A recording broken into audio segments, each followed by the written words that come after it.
bi nga xamee ni mooy liggéey bi nga xamee ni ak projet yi nga xamee ni Xuddaamul Xadim daayira bi tudd Xuddaamul Xadim sëñ Hamsatu Mbakke moom Cheikh Abdoul Ahad Mbakke sosoon ko ci ndigalu Cheikh Salihu Mbakke moom lañ doon indi ay leeral surtout rawatina ci ginnaaw am na sortie boo xamee ni commission bi nga xamee ne moo yore wàllu sécurité am na jama yu mu jamatoon ci teewaayu pourtant boobu sax police mi ngi teew commissaire normalement bu janatu ci kanam yëpp faaye dañoo xam ne civil amul droit di gàddu donte am nga autorisation ay fetal ak ay kii ak yooyu bokk ci nité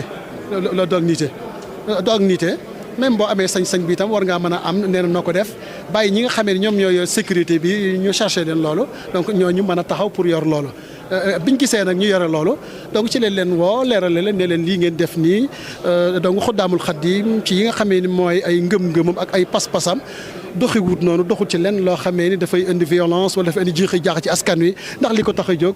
mooy jàmm ji nga xam ne moom la Cheikh Xadim woote woon même buy xeex itam comme ni suñu tubaab doon xeexee rek waaw inni ujahidu bil ulumi ñun xam-xam la ñuy xeex ak ragal yàlla donc xam-xam boobu nag moom lañ jiital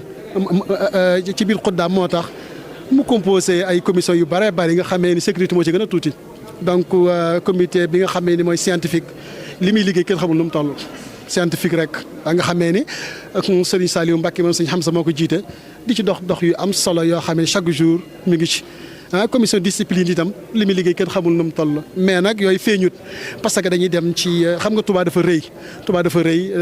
di dem di sensibiliser nit ñi fàttali leen leeral leen njàngum sëriñ bi nu ñu war a ñëw ci dëkk bi nu ñu war a tooge am na ñoo xam boo leen fàttalee dañuy daal di delluwaat daal ni lii xamuñu ko woon daal di delluwaat bu ko defee ñu daal di fàttali ko loolu la ñuy def waaye doxuñu pour lenn lu dul liggéey Cheikh Khadim ndax bu fekkee ni suñ borom dalaa boole ci sëriñ bi ko xéwal gu rëy goo xamee ni nag t'encouragé le bara ëpp naa def delloo njukkal sëriñ bi ci lépp loo xamee ni bëgg-bëggam la ci dëkk bi ñu dox ko lépp loo xamee ni bokkutoon ci bi muy sax ci dëkk bi ñu fexe ba loolu dañ lii rek mooy mais dindi gi nag du dindi ay coow ak ay xuloo wala ay violence wala dara non lépp dañ koy def ci lan ci ak teey ak teg akub xel parce que nit ñi ay nit lañ te leen di traité comme ay nit mais du ñu ay leneen léegi bu ko defee itam commission bi nga xamee ni comme mu Diop Diawbe jiite na ko dafa am ndigal jëmmi gendarmerie ñoo ko soxla jëmmi police ci boppam ñoom ñoo ko soxla préfet bindal ñu kayit ci kii mën naa génne décret yim kii yëpp nga xamee ni préfet sous préfet même procureur tout le monde ñëpp lay liggéeyal chaque jour mu leen di jàppale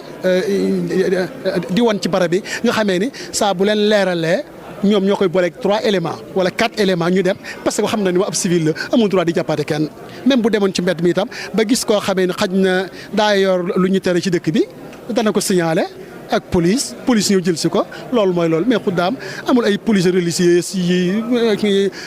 ci réseaux sociaux yi ñuy wax di sos di kii ak yooyu lan la ñu doyee loolu mais ñun ñooy ay jàngkat gëm Sëñ Tuubaa xam lépp di ay citoyen nekk ci réew mi xam li ñu war a xam lépp donc amul dara loo xamee ni dañ koy def luy juyoog njàngalem Sëñ Tuubaa lépp luy juyoog kaddu kilifa gi wala luy juyoog état parce que benn système la wala benn dustuur la boo xamee ne mais maa ngi ñoo ci yam ñun ñëpp dañ ko war respecté